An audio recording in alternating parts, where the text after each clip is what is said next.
Iniciaremos agora a sessão 2 desse evento, cenário econômico sob a perspectiva ESG. E está conosco também online aqui a Alessandra Ribeiro, a sócia da Tendências Consultoria.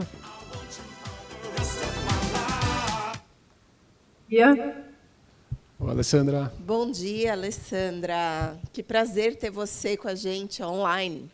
Diretamente da onde mesmo você está? Estou na Alemanha, Luciana. Na Alemanha. Ela ia estar presencialmente, mas teve um imprevisto de última hora e ficou online, mas está maravilhoso ter você com a gente para trazer, né, com essa perspectiva tua de longa data e com a Tendências aqui, falando sobre economia e como isso está vinculado com esse momento ESG que a gente está vivendo aqui no Brasil. Obrigada, Alessandra, pela sua participação. Perfeito, Luciana. Eu que agradeço muito o convite, o seu, da Abrasca. É um prazer grande fazer essa conversa com vocês. E um momento, né, eu acho que requer também muita discussão, um momento de mundo, um momento de Brasil. Então, acho que a gente tem aqui elementos, né, interessantes para discutir e entender mesmo esse cenário, também à luz aqui toda da perspectiva ESG. Eu vou compartilhar com vocês um material aqui para facilitar a nossa conversa, para ser um guia, né, aqui, para ajudar, né, ainda mais nesse tema. E para facilitar aqui a nossa discussão, eu organizei esse material em duas grandes partes, né, uma parte mais internacional, para a gente entender mesmo esse contexto de mundo e como isso nos afeta aqui, não só olhando o mundo de maneira geral, mas a economia brasileira. Um segundo tópico mais focado mesmo em Brasil, e aqui a gente passa também um pouquinho pelo cenário político, uma vez que temos eleições no ano que vem, né, é o grande tema de discussão também, e aí algumas conclusões. Bom, começando aqui com a parte internacional, né, acho que, em linhas gerais, a gente tem lidado com um ambiente internacional aqui mais desafiador, eu diria, né, um ambiente internacional com questões tanto do ponto de vista mais econômico, quanto do ponto de vista geopolítico, né? Quando a gente pensa do ponto de vista econômico, a gente está muito focado em entender a agenda americana e as repercussões para a economia americana e para o mundo, e além das questões todas geopolíticas, guerras, tensões, pontos de preocupação aí em várias partes do mundo, né? O nosso foco aqui ele é um pouco mais econômico, então aqui, quando eu trago, né, um pouco essa perspectiva de mundo, nós estamos olhando particularmente para esse ambiente econômico, os efeitos da agenda do governo Trump, especialmente quando a gente discute tarifas e o impacto disso para a economia americana e a economia mundial. E, né, assim, em linhas gerais, como a gente está entendendo assim, os efeitos desse tipo de agenda? Os efeitos, na verdade, já começam a aparecer e os efeitos, na nossa avaliação, são adversos, né, tanto para a economia americana quanto para a economia global, no sentido de maior limitação do comércio, custos mais elevados, dificuldade de operação em algumas cadeias produtivas, e o resultado é um menor crescimento econômico, né? Então, eu trouxe aqui 3 grandes regiões, né? Então, o próprio Estados Unidos, China e zona do euro, para a gente ver um pouco dessa tendência. Então, como vocês podem ver aqui nesse gráfico da esquerda, a gente já tem uma tendência de desaceleração da economia americana, que a gente avalia que continua, né, no próximo ano, inclusive, com a economia 26 e 27, com uma economia operando aí abaixo de 2% de crescimento. Então, é uma tendência que já vinha, inclusive porque a economia americana também estava enfrentando uma questão de inflação, mas agora, diante desse contexto todo, com essas dificuldades e maior percepção de risco, isso tem limitado decisões de consumo e investimento. Então, a gente espera essa economia americana ter uma perda adicional de crescimento no próximo ano, e 27, realmente operando abaixo de 2% de crescimento. O outro grande bloco, né, é China, esse ano ainda deve sustentar um crescimento na casa de 5%, mas a gente avalia que é uma economia que vai caminhar para uns 4,5% de crescimento, e aí migrando no médio prazo para 4%. E essa tendência de desaceleração da economia chinesa tem por trás questões estruturais, aqui da própria economia, modelo, né, de crescimento econômico, demografia, mas tem sim essa conjuntura mais adversa, com esse enfrentamento com os Estados Unidos, e a gente já vê as repercussões também para a China, ainda que ela esteja tentando redirecionar, e até eu diria que está sendo bem sucedida em redirecionar seus produtos para outros mercados.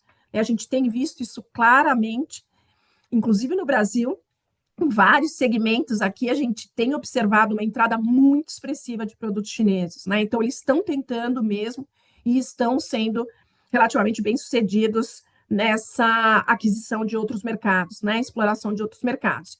Mas, ainda assim, com essa tendência de perda de dinamismo, e a Europa, né? Eu trouxe aqui as projeções para a zona do euro em termos de crescimento, que é uma região que já estava sofrendo mais nos últimos anos, agora enfrenta a questão das tarifas, então, que é particularmente prejudicial para a economia europeia e especialmente para a economia alemã. Ainda que, do outro lado, os governos estão reagindo, gastando mais, investindo em infraestrutura, então compensando um pouco desse efeito, mas o fato é que a gente vê uma região crescendo pouco, né? Então, é um mundo de crescimento econômico mais contido. E quando a gente pensa no Brasil, isso nos afeta principalmente pelo canal do comércio. A economia brasileira não é muito aberta, mas a gente tem esses efeitos mais limitadores para a nossa economia aqui também, né? E aí, outras, né, e olhando mais do ponto de vista financeiro, né, o que a gente já tem observado desse mundo e o que a gente espera para frente. Nesse contexto de maior percepção de risco, de incerteza, a gente tem observado desde o início desse ano, né, uma queda importante do valor do dólar em relação às principais moedas. Esse índice, ele é mais focado nas moedas de países desenvolvidos, né? Então, aí pegando aqui as moedas, né, mais expressivas em termos, né, de negociação aí pelo mundo, e a gente viu uma queda muito importante, né, do dólar desde o começo do ano. De meados do ano para cá, a gente vê uma volatilidade grande, o dólar tentando buscar alguma estabilização, mas o fato é que esse ambiente todo gerou essa perda. Quando a gente olha de uma perspectiva mais histórica, que é esse gráfico da direita, trazendo uma série um pouco mais longa, né, para a gente ver o quanto isso representa, até na margem, quando a gente vê o movimento, parece pequeno, né? E de fato, assim, o dólar, para padrões históricos, ele ainda está muito apreciado, ele está bastante apreciado. Então, olhando para frente, principalmente se a gente tiver a concretização aqui de alguns riscos, né, existe espaço na nossa avaliação para esse dólar perder mais valor. E aí, o que está por trás aqui, né? O que está por trás é essa tentativa de diversificação, né, de investimentos, saindo mais de investimentos em dólares e buscando investimentos aí em outros mercados. Então, tem sim essa questão do risco também guiando esse movimento, além de uma questão de juro de curto prazo, né? Então, na materialização de alguns dos riscos, vou comentar aqui para vocês, a gente vê esse como, né, esse espaço, né, de um dólar perdendo mais valor, enfim, realmente se concretizando, olhando aqui, especialmente para o nosso horizonte aí, 26, 27, né? Ponto, né, que a gente também tem observado, né, no mercado americano, em outros mercados também, mas no mercado americano tem chamado muita atenção, é o comportamento da curva futura de juros por lá, né? Aqui eu trouxe 3 momentos da curva futura, pegando desde juro futuro de 3 meses a juro de 30 anos, né? E olhando 3 momentos, a gente, um primeiro momento, novembro de 2024, um segundo momento, março desse ano, a curva azul, e um terceiro aqui momento, eu peguei o fechamento de outubro ainda, a linha verde, né? Então, a gente até viu que essa curva, ela cedeu, né? Então, ela caiu, ela se deslocou para baixo, aí até mais ou menos um período de 10 anos de juro futuro. Mas quando a gente olha o vértice de 30 anos, o juro futuro de 30 anos, ele está mais alto, né? Hoje, se eu pego o dado de hoje, especialmente, ele está mais alto ainda do que estava em novembro de 2024. E o que está acontecendo aqui? O mercado, ele está precificando mais risco em relação a algumas questões. A primeira questão, né, que está sendo muito sensível nos Estados Unidos, a gente discute isso muito para o Brasil, mas é muito sensível nos Estados Unidos, é o comportamento das contas públicas por lá, né? Os déficits maiores, consequentemente, a dívida pública aumenta, e o tipo de política implementada, né, por exemplo, pegando por essa ótica das tarifas, né, sobre os produtos importados americanos, até tem gerado uma boa arrecadação para o governo americano, não é pouco, não, tem gerado bons números. Mas o fato é que outras isenções, outros gastos também implementados, o líquido dessa história ainda tem sido negativo para as contas públicas americanas. E essa dinâmica de aumento do endividamento, ela ganhou força. Então, o mercado está vendo mais risco nessa questão das contas públicas nos Estados Unidos, né? Então, começa a precificar mais risco nesses prazos mais longos. E outra questão é uma discussão envolvendo instituições de Estado, e uma delas muito relevante, que é o Banco Central americano. É muito conhecido pela independência, por ser uma instituição de Estado, e há um receio, inclusive com a potencial troca de presidente no ano que vem, de uma maior influência política no Banco Central americano. E o mercado também, né, já colocando aí uma gota aqui de risco, uma gota relevante de algum movimento nessa linha, começa a colocar esse juro futuro mais alto, porque pode ter um problema relacionado à inflação, um Banco Central aqui com mais dificuldade de manter uma inflação mais baixa e sob controle. Então, esses riscos estão sendo precificados. E quando a gente pensa nesse juro futuro, né, tanto os vértices 10, 30 anos são grandes balizadores do crédito nos Estados Unidos. Então, isso significa, sim, encarecimento do crédito e limitação de decisões de investimento e de consumo também. Então, esse é um ponto que chama atenção pelos efeitos potenciais para a economia americana, mas também para o resto do mundo, porque quando esse juro futuro sobe nos Estados Unidos, ele é um benchmark. Então, para a gente aqui, nesse horizonte, esse juro mais elevado, ele acaba sendo um limitador também para o nosso juro futuro aqui, né? Para ele cair mais. A gente tem o nosso quinhão doméstico aqui, é verdade, um quinhão importante, mas tem também esse ponto, né, que esse ambiente acaba mantendo juros mais elevados lá e impedindo quedas maiores no mundo todo, inclusive aqui, né? E aí, assim, para a gente, esse ponto internacional, né, para a gente fechar um pouquinho aqui e ver, pegar esses itens que são mais relevantes para a gente pensar impacto em mundo e para a gente aqui, economia brasileira, e eu trago esses dados aqui, até um levantamento do próprio FMI sobre o endividamento no mundo, né? Esse gráfico da esquerda, ele mostra a evolução desde 1950, tanto da dívida pública quanto da dívida privada. Então, a gente pode ver, né, que é uma dinâmica de aumento consistente do endividamento e, obviamente, o pico foi na pandemia, voltou um pouquinho, mas o nível de endividamento ainda muito alto. E o que chama a atenção é que o endividamento público, né, não só o privado aqui, mas o endividamento público está aumentando bem. E olhando as variações mais recentes aqui, que é esse gráfico da direita, os países, né, que mais contribuíram para esse aumento do endividamento público foram os Estados Unidos e China, né, que é essa barrinha azul mais escura.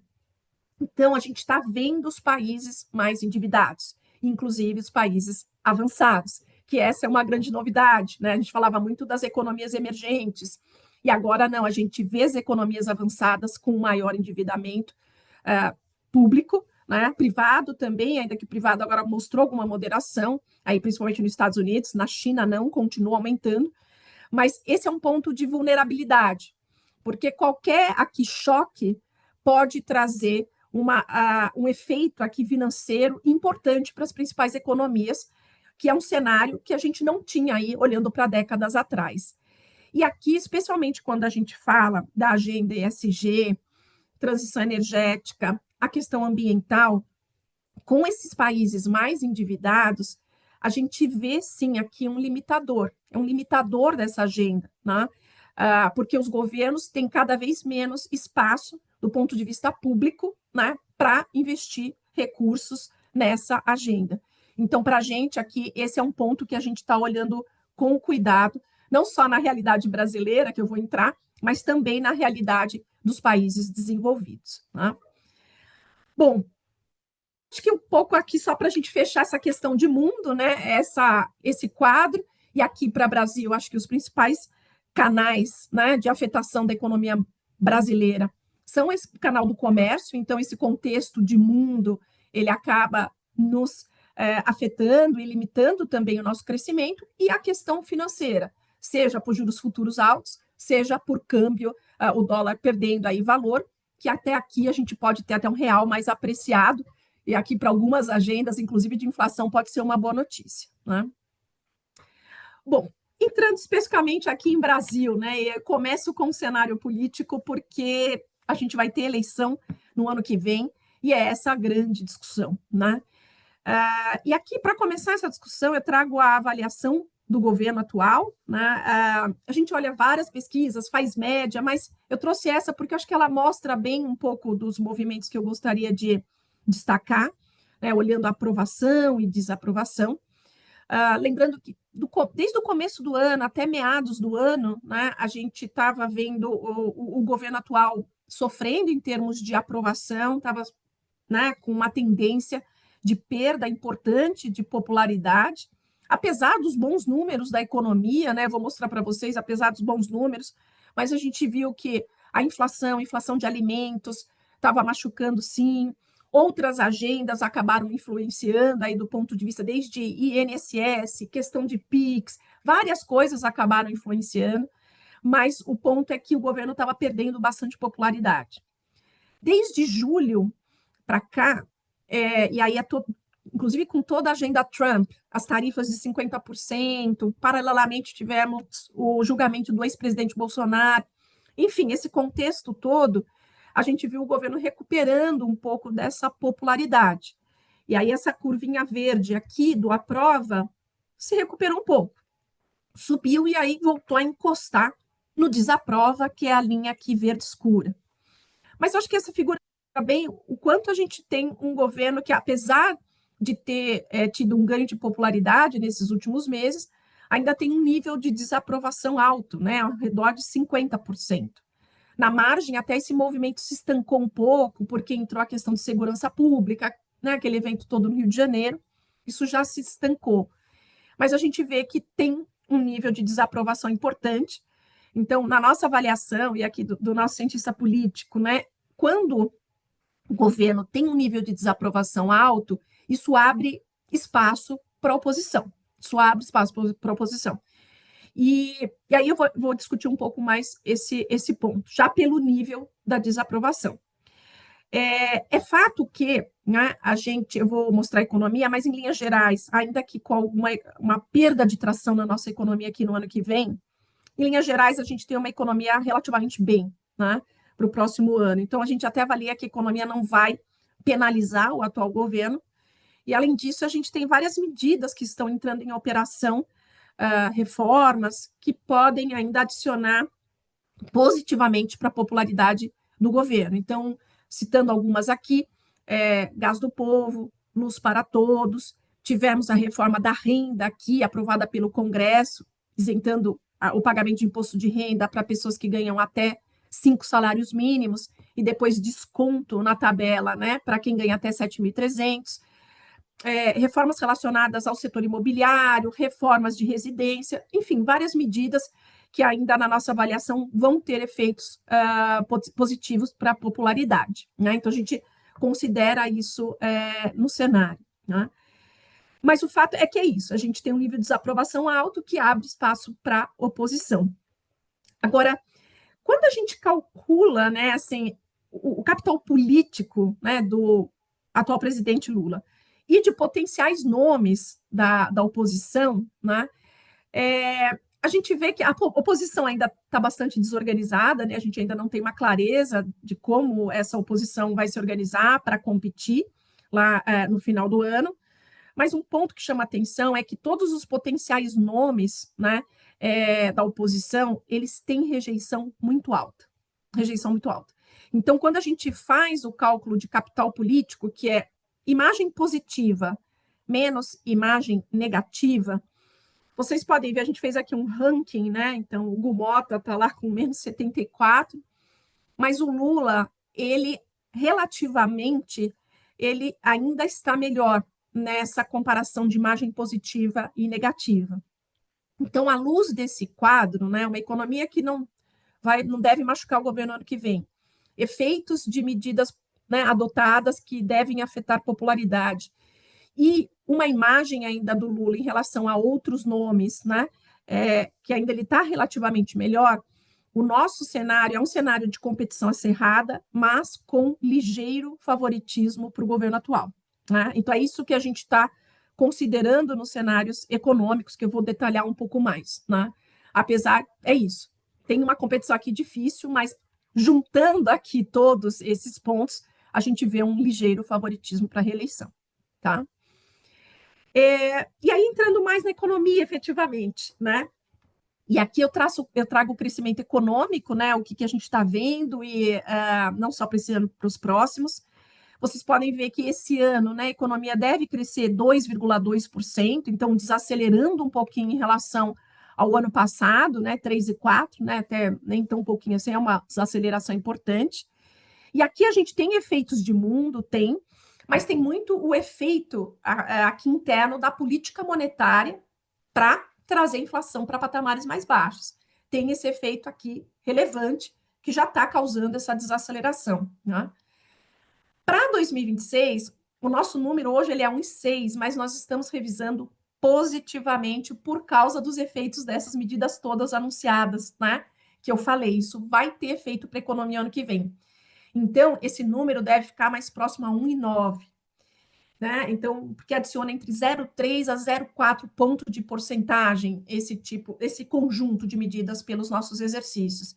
Então, é uma economia que desacelera um pouco, mas não muito. Eu estou falando de 2,2 esse ano, 1,9 o ano que vem. A gente vê uma desaceleração até um pouco maior em 2027, ainda com os efeitos defasados da política monetária, necessidade de conter gastos, né? E o próprio contexto mundial. Mas para o ano que vem, por isso que eu falei que ainda é um quadro que ele é relativamente bom para a economia, né? E olhando alguns fundamentos por trás desse número, né? Um que a gente sempre olha com extremo cuidado é o mercado de trabalho, né? E o mercado de trabalho, ele tem tido realmente uma boa performance nos últimos anos. Vocês podem ver aqui a taxa de desemprego do lado esquerdo, né? A gente está com a taxa de desemprego na mínima histórica, essa série aqui que a gente tem de 2012, né? Mas mesmo, né, a gente faz alguns exercícios para trás, né? Mas a gente está com um nível de taxa de desemprego realmente bastante baixa. E mesmo contando com uma desaceleração da economia, a taxa de desemprego deve aumentar um pouco no ano que vem, mas na média do ano, a gente ainda está calculando algo como 6,4 na média. Então, ainda é um mercado de trabalho que a gente vê de maneira positiva. Vai perder tração, porque a economia perde tração, o mercado de trabalho reage com defasagem, e a gente já está vendo, né, esses sinais moderados de perda de dinamismo, mas ainda assim é um quadro que a gente, né, vê de maneira positiva. Do ponto de vista da inflação, que é outro elemento muito sensível, eu trouxe aqui a inflação ao consumidor, né, o IPCA, a gente tem observado um quadro de desaceleração bem gradual da inflação. Lembrando que a nossa meta aqui é 3, né? E a gente, até esse ano, vai melhorar um pouquinho a projeção, vai fechar com uma inflação de 4,4 esse ano. Mas o ano que vem a gente ainda vê uma inflação perto de 4,3, acima da meta. Então, é um processo de desaceleração gradual. Então, o Banco Central está sendo muito técnico e conduzindo na nossa avaliação a política monetária de maneira muito alinhada a esse contexto todo, mas é isso. A inflação ainda demora um pouco a ceder. O câmbio está ajudando, esse câmbio mais apreciado, a própria queda de preços de commodities lá fora, com destaque para petróleo, além dos efeitos da política monetária, mas ainda assim é uma desaceleração gradual, né? Contexto, né? Quando a gente fala de taxa de juros, a gente vendo uma taxa de juros alta por um bom período de tempo.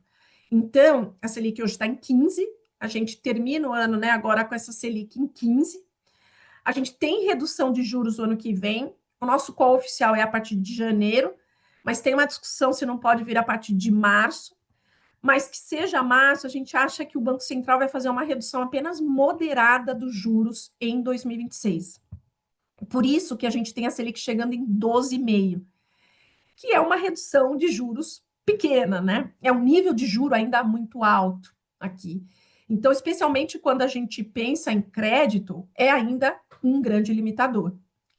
A gente vê uma redução de juros maior em 27, quando a economia desacelera mais, a inflação um pouco mais também, e a gente tem no cenário, aqui depois eu vou discutir aqui à frente, uma reforma fiscal aqui, olhando principalmente para os gastos públicos, que quem quer que seja o governo eleito, né? Então ajuda um pouco o Banco Central também a reduzir um pouco mais esses juros. Mas olhando especialmente ainda 2026, ainda é um cenário de juro alto, né? Pegando o nosso calcanhar de Aquiles, aqui esse é o nosso calcanhar de Aquiles, é a situação das finanças públicas, né? A gente, né, tem observado ao longo aí dos últimos anos, como vocês podem ver por esse gráfico, um aumento da dívida pública em relação ao PIB. Então, não é só lá com as economias desenvolvidas, aqui também a gente está vendo essa dinâmica. Esse ano, a dívida pública deve encerrar na casa de 80% do PIB, e o ano que vem, 83,5%, né? E é crescente essa dívida pública. Vocês podem ver que a gente chega a ter dívida até superior a 90%. E qual que é o problema? E aí a gente é diferente de uma economia americana, das economias europeias.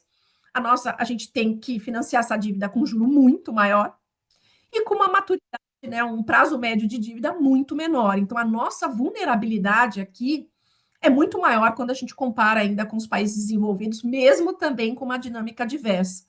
Então, se temos um calcanhar de Aquiles, é esse aqui.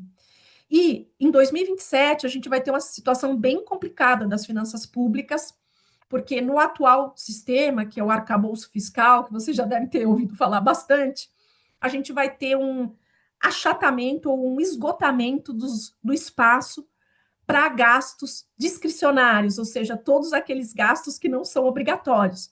Mas só que está aí, por exemplo, custeio da máquina pública, em alguns sentidos, por exemplo, alguns serviços públicos, está dentro dos gastos discricionários. Então, essa limitação vai começar a bater também em serviços públicos em 2027. Então, aqui a gente avalia que qualquer que seja o governo eleito vai ter que se deparar com a realidade e vai ter que fazer uma reforma para lidar com as despesas. E não adianta que teto, subteto, teto 1, teto 2, não, é a dinâmica das despesas obrigatórias, né? Então, essa conta a gente vai ter que enfrentar. E esse é um ponto de discussão aqui, principalmente para os mercados, se é o governo Lula reeleito, se é a oposição. Então, tem sim uma percepção do mercado de que, olha, se for o governo atual reeleito, a gente pode ter mais dificuldade para fazer essa reforma. E aí o mercado enxerga esse contexto com mais risco, né? Aqui, né, eu trago um pouquinho o câmbio para fechar essa discussão, né, porque essa é outra variável central e ela é muito sensível a esse ambiente de mundo e ambiente político interno, né? A gente está vendo o câmbio mais apreciado, então rodando nessa casa de 5,33, abaixo de 5,35. E muito, né, a gente tem uma ajuda aí do dólar lá fora, mais fraco, como eu mencionei, e os juros mais altos aqui, né? Então, isso está trazendo esse comportamento mais apreciado da moeda. Então, a gente trabalha com esse nível de câmbio final do ano, mas vocês podem ver que para final do ano que vem, e mesmo 2027, a gente tem um câmbio mais alto, né? Voltando para a casa de 5,50, 5,60. E o que a gente avalia é, por mais que o dólar esteja mais enfraquecido, né, os juros aqui caem um pouco, mas tem essa questão da percepção de risco, essa preocupação com o fiscal, principalmente em 2027, a partir do resultado das eleições. Então, a gente está colocando aqui uma percepção de risco maior né, porque, como eu mencionei, a gente tem um ligeiro favoritismo para o governo atual. Mas essa variável, além desses grandes vetores, dólar, juros, vai ser muito guiado ano que vem por esse ambiente político interno. Então, o câmbio ele tende a ficar realmente mais volátil no próximo ano, né? Encerrar, né, com algumas conclusões aqui principais, né, dessa fala, é que o ambiente global, né, assim, é um ambiente marcado realmente, né, por maiores desafios e consequências econômicas negativas, né, dessa agenda que está sendo perseguida, especialmente pelos Estados Unidos. Então, a gente vê crescimento global um pouco menor e espaço, né, para um dólar também mais fraco, e, do outro lado, juros futuros mais elevados, né? Então, com os efeitos para a economia global é para a gente. E aqui no Brasil, uma economia brasileira que perde tração, né? Mas as medidas do governo dão suporte importante, então a desaceleração ela é pequena, né? Para o ano que vem. As contas públicas seguem como o maior desafio, e aqui um ponto, né? Especialmente quando a gente fala da agenda ESG toda, nos seus, né, nos mais diferentes tópicos, essa situação das finanças públicas é um limitador para essa agenda, porque a gente está gastando dinheiro com as despesas obrigatórias e sobra cada vez menos para direcionar para essa agenda. Então, por isso a importância também de uma reforma fiscal, para que a gente tenha recursos suficientes para endereçar melhor essa agenda, né? E, por fim, a inflação, né, com uma trajetória gradual de desaceleração, mas sob controle, mas ainda um pouco longe da meta de 3, e isso ainda vai exigir juros elevados por um bom período de tempo, ainda como vocês viram, né? Bom, eu acho que é isso numa fala. Enfim, se quiserem, até deixei um QR Code, se vocês quiserem fazer um download, eu fico super à disposição para as perguntas. As câmeras estão ligadas aqui para o download. Não sei se todo mundo conseguiu pegar, mas... Oi? Você pode voltar? Isso. Na verdade, é o pessoal da produção que tirou. Tá todo mundo com a câmera ligada aqui para o download da apresentação maravilhosa. Objetiva, eu acho que quando a gente, para quem é do nosso mundo ESG e olha a economia, óbvio que as coisas são correlacionadas, mas às vezes tem tantas nuances, complexidades, variáveis, que a gente perde o foco. Então, isso foi muito objetivo para a nossa discussão. Eu, pelo menos, vejo dessa maneira. Quero deixar um minutinho aberto aqui para ver se alguém tem alguma pergunta. Se não, eu tenho, óbvio. Mas temos pergunta aqui, por favor. Bom dia, eu sou a Sara, representando aqui o Banco Central do Brasil. Eu tenho uma pergunta específica sobre como você enxerga o potencial bolha da inteligência artificial e seus efeitos, tanto nessa agenda ESG por uma questão endógena, né, porque é fundamental para a transição energética, quanto exógena, porque pode vir a ser um choque macroeconômico. E, como você havia mencionado, já tem essa questão fiscal, que já está bem elevada, inclusive nos países avançados, potencializaria ainda mais essa questão. Obrigada. Perfeito. Obrigada, Sara, pela pergunta.